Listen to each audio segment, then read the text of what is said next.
the champ, winner of 12 straight fights.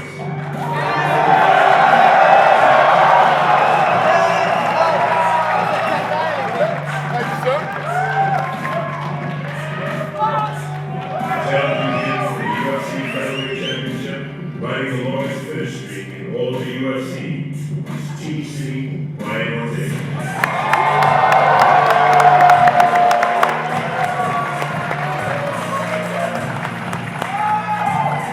And in the co-headliner from the T-Down, two of the world's best female fighters, vying for the vacant women's flyweight champion. Introducing first, the number 1 ranked flyweight in the world, Valentina Shevchenko.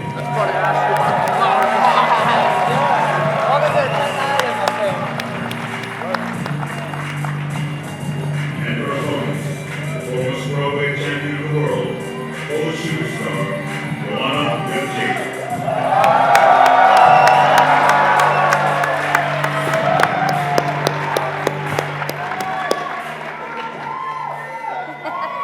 What's up, Toronto? How are you?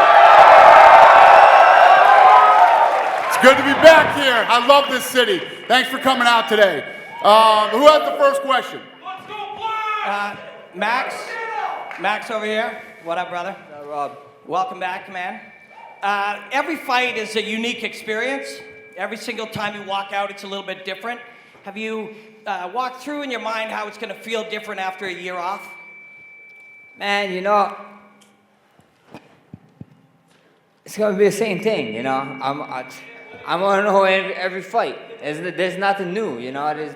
There's nothing that I seem to really care about. I just can't wait to fight. You look like you love it. You look like you love it in there. Looks like when you're in there, you're where you should be. You looking forward to this? I can't wait, man. We're here on the 10th island. This is the 10th island, baby. What island is it? 10th island, baby. It's a Hawaiian island. I can't wait, man. I can't wait to make that walk, and I get goosebumps thinking of it right now. Thank you. Brian.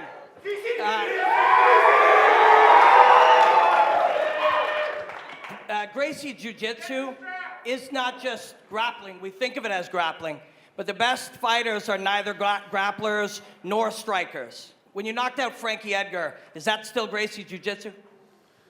That's striking. with a different, you know, like just said, with a different approach. Obviously, like, you know, the way we look at things, we break them down with the fundamentals that were installed in me since I was a kid. You know, you have this kind of methodical way of thinking that, you know, that allowed me to break people down, and it's still used with the striking as well, though. So it's, you know, we mix it up well. Can you stand and strike with Max? Well, I hope so. That's why I'm here. All right, thanks, guys. T-City, Toronto City. The boy said it was Triangle City. Don't be switching up us on down, boy.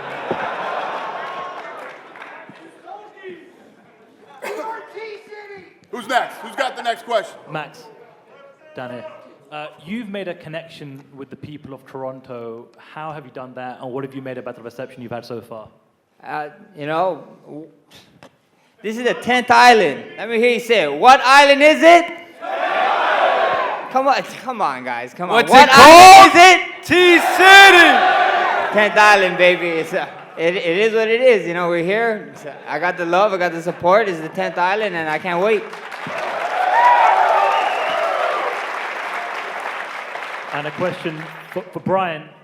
On a scale of 0 to 100%, how confident are you that you will be fighting Max Holloway on Saturday night?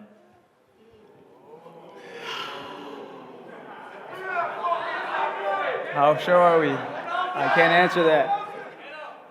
I can't answer that. Fair enough. Question for Joanna. Joanna,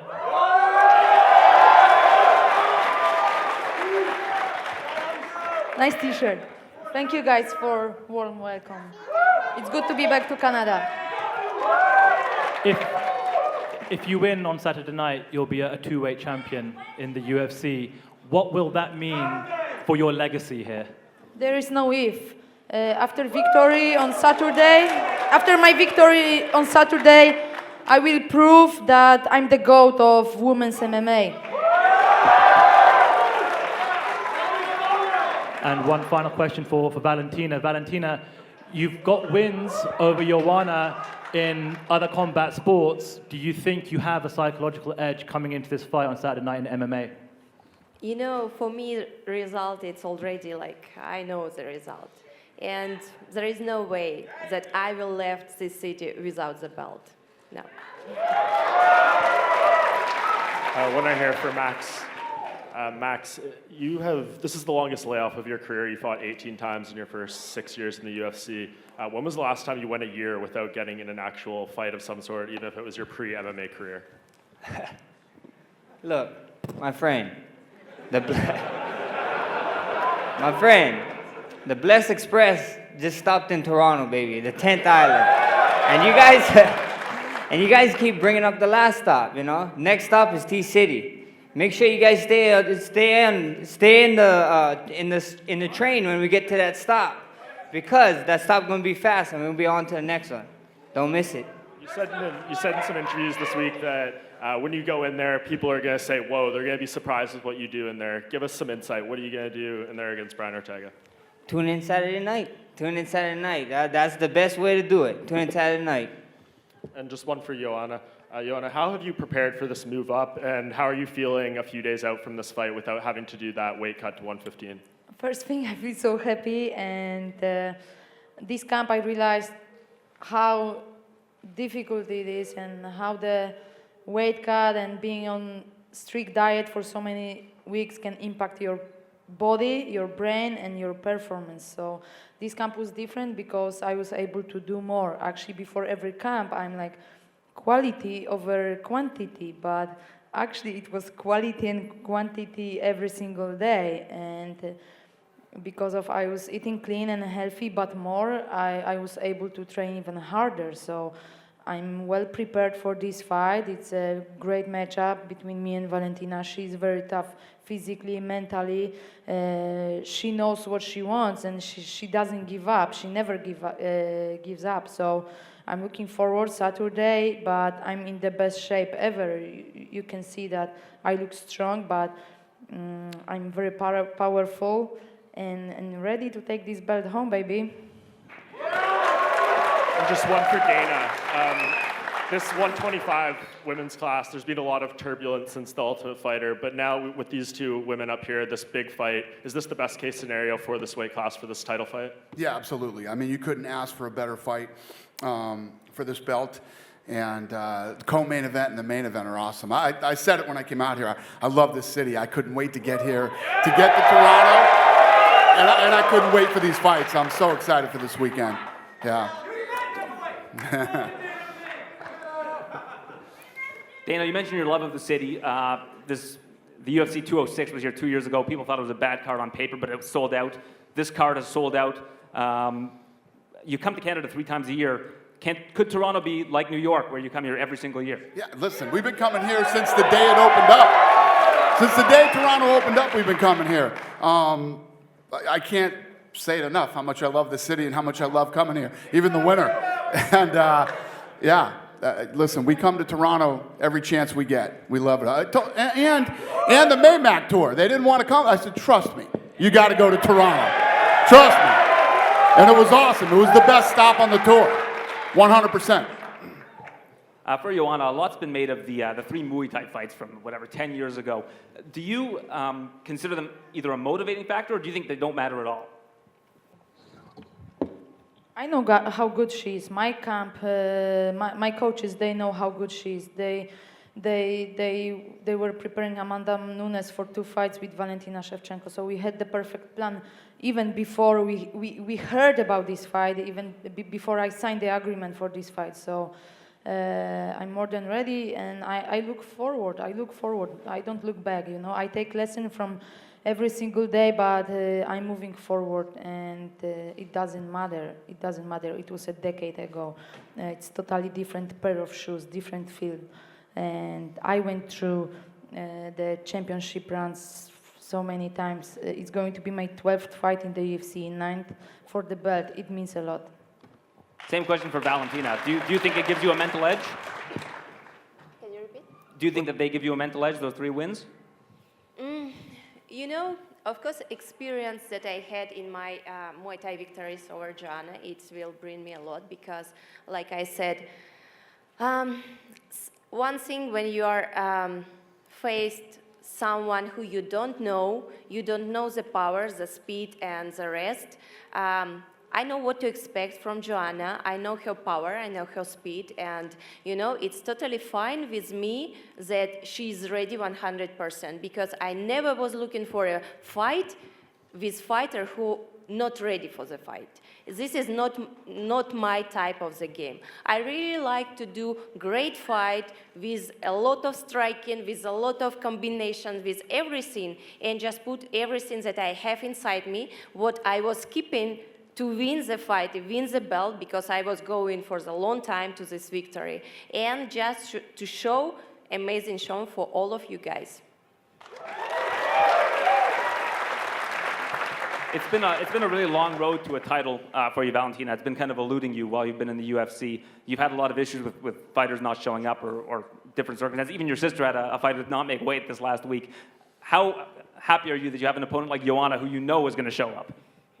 You know, it's so good when you don't have to think about what if. What if it's like my opponent can make the weight? It's the best what I can wish. But also I have good backups that UFC decided to have one more fight in 125, just in case if something happened but I don't think that it will happen something. But yes, I'm not only excited to have such professional opponent like Joanna, but I'm excited to fight. This is what I want, to fight and never stop. And for Max, I noticed you got a little bit annoyed when he was saying Toronto City. Do you feel like you have an ownership of this city? This is a kinship that you have that's What strong? island is it? What island is it?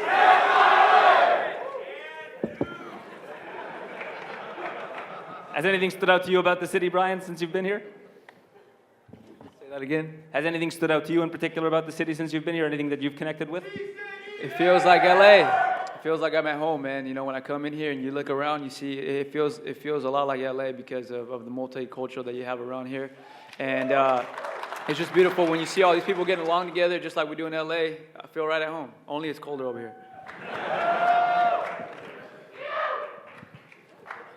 Question from Max, right here. I mean, it's been a rough year for you, man. You've been through a lot of different circumstances. Now that you're here, though, you're in this environment, you got the crowd behind you. What does it just feel like to be back? It feels great. It feels great to be back. You know, I'm back on the 10th island, you know, and I can't wait to do it for you guys, man. I can't wait to do it for you guys. I won the interim here. I'm about to defend here, so life's going to be great. I mean, Max, you've talked a lot about, wanting greatness, searching for greatness. And I'm sure that cut down to 145 isn't getting easier as you get older.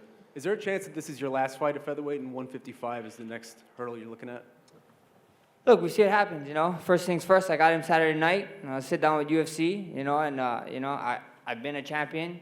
I defended the belt. Now the next goal is to be the #1 pound for pound in the world, you know. And we sit down and talk with Dana White then and see if that's a weight above, that's a weight above. If it's me staying down here defending it 10 times more, then defend it 10 times. If I got to fight my good friend, the baddest man on the planet, DC, let me know, Kung Fu Panda, I'm ready.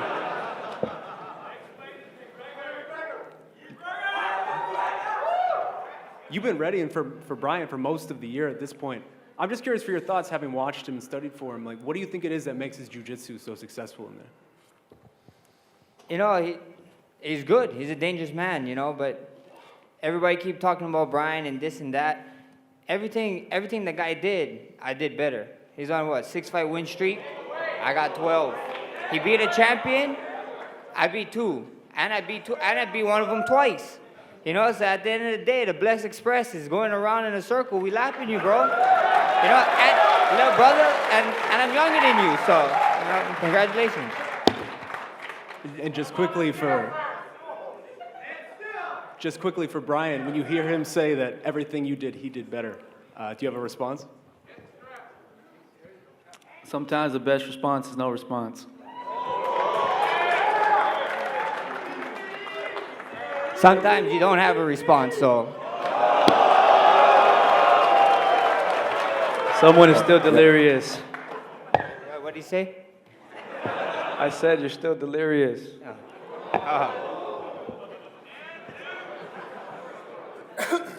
This is a question for Valentina.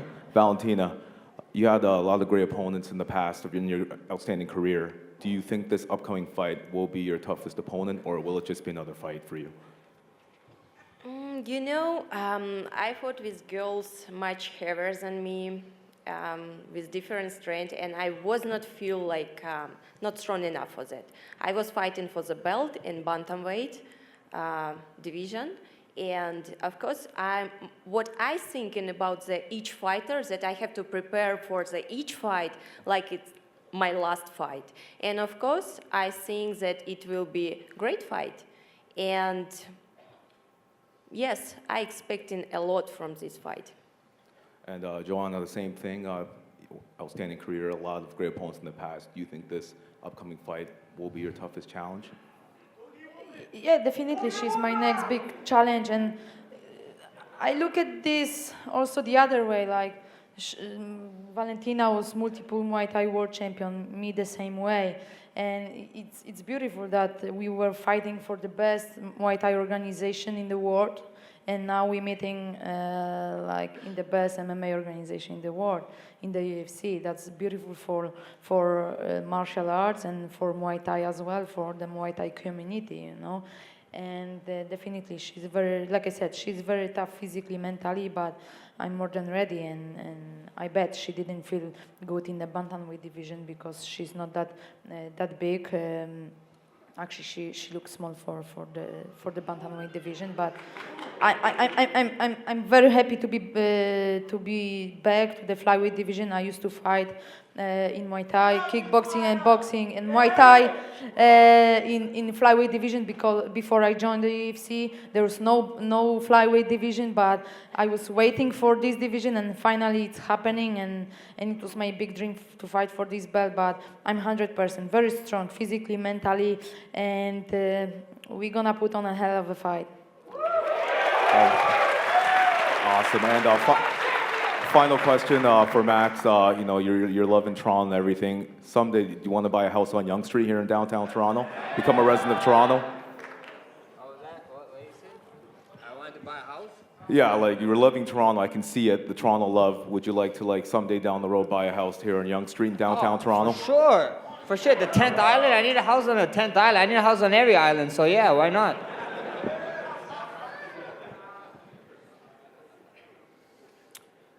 First, for Brian, I want to say I know you and Max are at odds right now ahead of your fight, but you guys are also very much, both of you are about kind of positive vibes, doing a lot of stuff for the community. Do you see similarities between yourself and the champion? Yeah, like I said, at the end of the day, for me, it's all fun and games, you know. We go in there and we do what we do, but yeah, there's a lot of similarities between both of us. Like I said, we're two young, hungry guys at the top of the mountain right now, and you know, I don't know. We're both pretty similar. And same to Max. Do you echo that sentiment that there's similarities between you guys, personality-wise? You and Brian? Yeah, for sure. You know, it shows. You know, it shows all the personality-wise. But at the end of the day, it's not a personality contest. You know, we're gonna fight, and I can't wait to fight them. You know, this is the time. You know, everybody keep talking about. I wish these two guys could have fought at this time, and this is the time for me and him to be here. You know, the young, hungry guys, the guys in their prime, and for the biggest promotion, the biggest belt. So I can't wait. Thanks, guys. And just one for Joanna. I wanted to ask. You mentioned earlier if you beat after this Friday after this Saturday, if you win, you know, you'll be the greatest of all time. What is left for you to achieve then after this event? Strawweights, bow down. I'm coming back next year. I led what I'm hearing. There is a rumor. I'm hearing more about Jessica Andrade facing Rose. Rose has only 4 months left to defend her belt. Other way, I don't see other way me fighting for this belt. You know, that's it. Dana, I'd like your response to that. Obviously, the two-weight champion thing is becoming more commonplace. What would you, if Joanna wins this fight, do you want to see her back at strawweight? Would you like her to stay at this weight and take it Who from else there? you see? Who else you see? Who else? Who is left? I beat all of them. All of them. You heard her. There you go. And just one more We'll for see you. what happens. We'll One see more what for happens. you, Dana. It's impossible to talk about that right now until Saturday and see what happens and what she wants to do. Yeah, and when Max came out here, he gave you the lay and everything. He's calling this the 10th island. What's the update on Hawaii? Is he going to get a fight there anytime soon? We were Yes. working on it for a long time and it fell Yeah, apart. Royal Stadium, get ready. Next year, we're coming. There you go. What island is it? What island were we on? Even the boss man got it.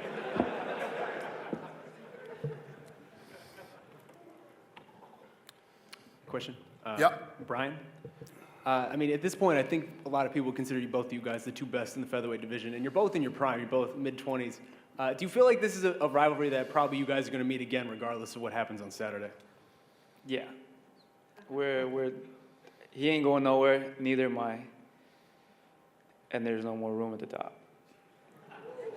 And like I said, no matter what happens, he ain't gonna go. I don't see him going down and spiraling down until, in a crazy thing. Neither do I see myself. So whatever happens, we're gonna fall down, get back up, and then challenge each other again. So this is the beginning.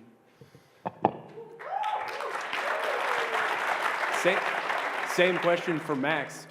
You're right at the top right now, but do you see Brian as the type of guy where you're probably going to see him again, regardless of what happens? Yeah, for sure. You see all the fights happen. Like you see a Chad Mendes fight happen a bunch of times, and the Aldo, and then Frankie faced Aldo a couple times. Like I said, me and him is the same age. You probably run into each other in a couple of different weight classes. Who knows if he wants to? Our backgrounds, Hawaiian and Mexican, we love food. So you might even see us be fighting for the baddest man on the planet one time. So who knows? He loves the lao lao, and I love the carne asada, so we can go any weight class. I love horchata too, so that's what's up. And one more for Brian. I mean, it's been a long time since July, and really there's still, it seems a lot of uncertainty around what happened with Max. Was there ever part of you that doubted that this fight would come together with him and maybe had to mentally start to begin to turn the page on that? I mean, I always tell everyone right now lately, especially because it's the most common question. At the end of the day, I really do care about your health and how you are and how you're doing. I know you got a son. I mean, bullshit aside, I know we're fighting all that shit, but I do hope you're all right. He's all right. You know what I'm saying? Like, that, for me, it ain't cool if you step in there and you're not physically all right or something's going on. I wouldn't want me to step in there. I wouldn't want him to step in there, especially you got a family. I got my family. So, like I said, I did worry about him. I pray for you, swear to God. And we're going to give you guys the show you guys deserve. And nothing's going to happen.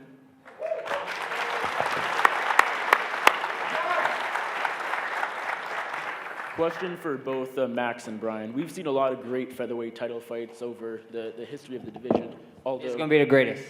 It's going to be the greatest featherweight fight of all time. is this the most compelling? This is the most compelling. What else featherweight fight you guys talking about? What else people talking about? No one's talking about no other featherweight fight but this fight. This is going to be the greatest fight of all time. Just make sure you tune in. Same question to you, Brian. And same question to you, Brian. Is this, in your opinion, the most compelling featherweight title fight we'll see? Absolutely. The last one I could think of it was Conor and Jose Aldo, and now you got Holloway versus Ortega. Question for Dana. Dana, Renato Moicano was supposed to be on this card against Bektic. His opponent got injured. As far as him not fighting on this card, was it just too late to find a replacement? Who did you say? Renato Moicano. Yeah. What about him? He was supposed to be on this card against Bektic. When Bektic got hurt, was it just too late to find a replacement?